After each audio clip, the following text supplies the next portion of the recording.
Shalom Aleichem, everyone. We're continuing here in Hachseg's learning of the Pele Yoetz. Today is day number 122, and we are in another one-day chapter. This one is called Besoira, which is good news, being the bearer of good news to another person. In Yodei Besora Toiv Lechaver, if you know good news for your friend, Maher Yemarenullah, you should be quick to give it over to them. V'chaysa nafsha biglalo, and as a result of hearing the good news, their nefesh, their soul will be revived. They'll get more life when they hear good things. For you, it will be considered a mitzvah that you gave over this information. And if you give it over to a tzaddik, you tell a righteous person good news for him, you cause it, his ruach, his spirit has more chiyus, more life to it. Means he's going to do more mitzvahs, he's going to have a bigger koyach, he's going to learn better Torah. Chaim Yosifu Lo, HaKadosh Baruch Hu is going to add life to your life as a result of it. Take a look at this story in the Chumash of Sarah, who was the daughter of Asher, one of Yaakov Avinu's children. And Sha'al Shebisra LiYaakov Al Yosef Shayachai, we know that when they found out that Yosef HaTzadik was still alive after all these years, Serach is the one who came and she played the harp and the violin for her grandfather Yaakov, and she told him that Yosef is still alive. So good news, the greatest news that Yaakov ever could have heard. She was zeicha to enter Gan Eden alive. So you see from her, she told over the biggest tzaddik in the world, Yaakov, good news, she was able to live forever. So if a person down here in this world will give over good news to the tzaddik, they will live, they will have extra life added. This is also included in the mitzvah of Gemilas Chasadim, kindness. You're doing acts of kindness. By giving good news, you're making people feel good when they hear that. Just like by tzedakah, we say, you're the poor people of your family, they come first. Give them tzedakah before you give to anybody else. The same thing is true by Gemilas Chasadim. Do chesed for your family first, those that belong to you, before you do others. As we say, chesed starts at home. It's not good what lazy people do. They go on their way. Now again, these are in the olden days.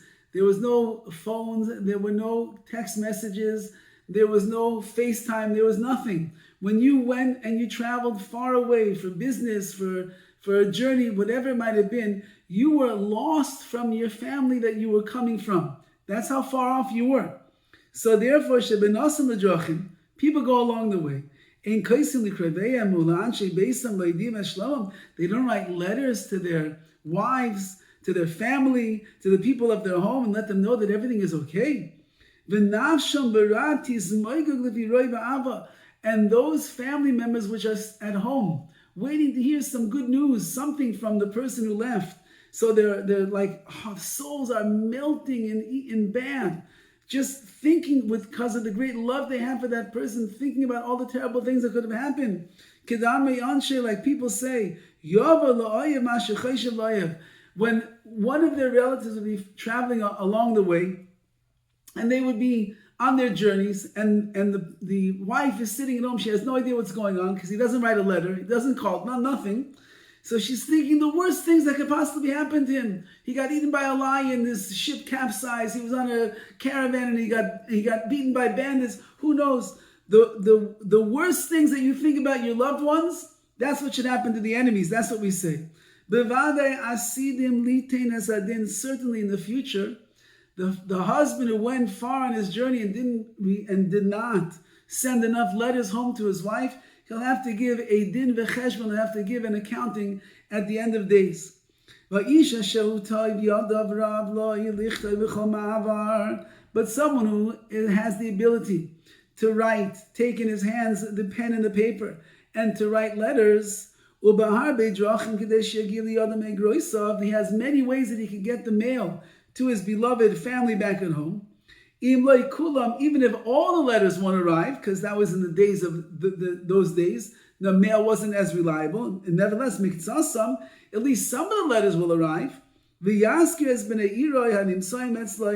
And And when he finds someone from his hometown who happens to be traveling along as well, and they tell him they're going back to the hometown next week, he says, please do me a favor. Tell my wife and my kids that Baruch Hashem, I'm doing okay. Everything is good, and I'll be back there as soon as I possibly can be. You have to send messages so people know what's going on. And this, even in our generation, husbands and wives, they're out in the field all day long working, and this one is with the kids, and this one is over here, and she's a teacher, and he's in business, and he's all the different things that we do.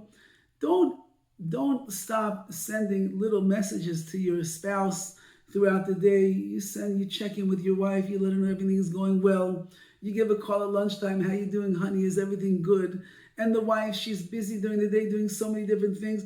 She should also send a little message to her husband once in a while. How are you? Hope you're having a great day. Call when you're on a break and say hello. See how everybody's doing. To your children who are out there in yeshiva, they're out there in school, they're out there, they're married, whatever. Send a message, send them a hello, shalom aleichem. Give them a call when you can. We have the ability to do these things today, and this is what gives chiyus. It gives life to people and lets them know that we care about them.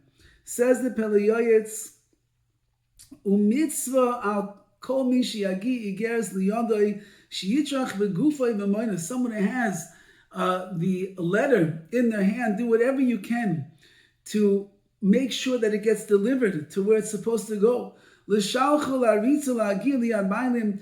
Spend money, spend effort, whatever you need to make sure that it gets into the hands of the people that you want it to. That will be a great mitzvah that you are receiving. Sometimes you actually restore somebody's nefesh, their soul. You mekayim so many mitzvahs when you do this. You do acts of kindness. It's loving your fellow like you love yourself. If your wife was away on business for 3 months, you'd like to hear from her, so too let her hear from you. And so too you lift up the spirits of the brokenhearted, and those whose hearts are broken, you restore them because they hear that everything is okay. And then you will receive blessing from HaKadosh Baruch Hu and others because you're making other people feel so good. Now, that's all B'sara Tova, that's all the good news. Kol Kavil Dina, however, on the other hand, B'soyer Ra lo yisham al piv. Some bad information, bad news, that should never come out of your mouth. Rabbi Chazal teaches Shamavase B'soyer Ra, someone who tells over bad news. Allah it says in Mishlei, Maitzi Diba Huksil, someone who allows words, bad news to come out of his mouth, he's a fool. Don't be the one to give over the bad news. Chazal teach us, even if you need to send something to somebody and you need to hear the answer, you ask a question, you need to hear an answer. If in that answer, if the answer is not good, Loi yishavenu davar, don't be the one to respond. She'ein yishiven ala kalkala, don't be the bearer of bad news. Kama shemitzina ba'asach, shalei rotza la'agid l'mordechai as divrei Esther. Hasach was one of the attendants of Esther Hamalka. When he had to come and tell Mordechai the bad news about Esther, that she's in big trouble over there in the palace, he did not want to tell and reveal to Mordechai what was going on. Sometimes you have no choice. You have to tell over bad news to your friend because it's a necessity. They need to know about it right now. You should tell them in a kind of a hinting type of a way that they'll be able to understand what you're trying to say on your own. Or ask a non-Jew to tell them it shouldn't come through the mouth. But don't have another Jew be the bearer of bad news. It says in the Gemara, whatever is hateful to you, do not do to your friends. So if you don't want to be the bearer of bad news, don't have another Jew do the same thing. Now, he disqualifies if the situation is such that you have to make sure that the bad news is told over in the appropriate way, so that it doesn't come as a shock to the person who's going to receive this news. Then be a wise-hearted person and you go and you tell over the news as peaceful and gentle and as calmly as you can, so this person doesn't go into some kind of a shock when they hear the news that you're sharing with them. So Amir Hashem, like Chazal tells us, Megagalin Zakai or De Zakai, HaKadosh Baruch Hu brings good things and good news through good people. When he's Megagalin Chayv, he brings bad things through bad people. May HaKadosh Baruch Hu look at us as Zakayim, that we are the good people. And the news that we bring to our fellow Jews is always Besoros Toivos Be'ezras Hashem. All the best.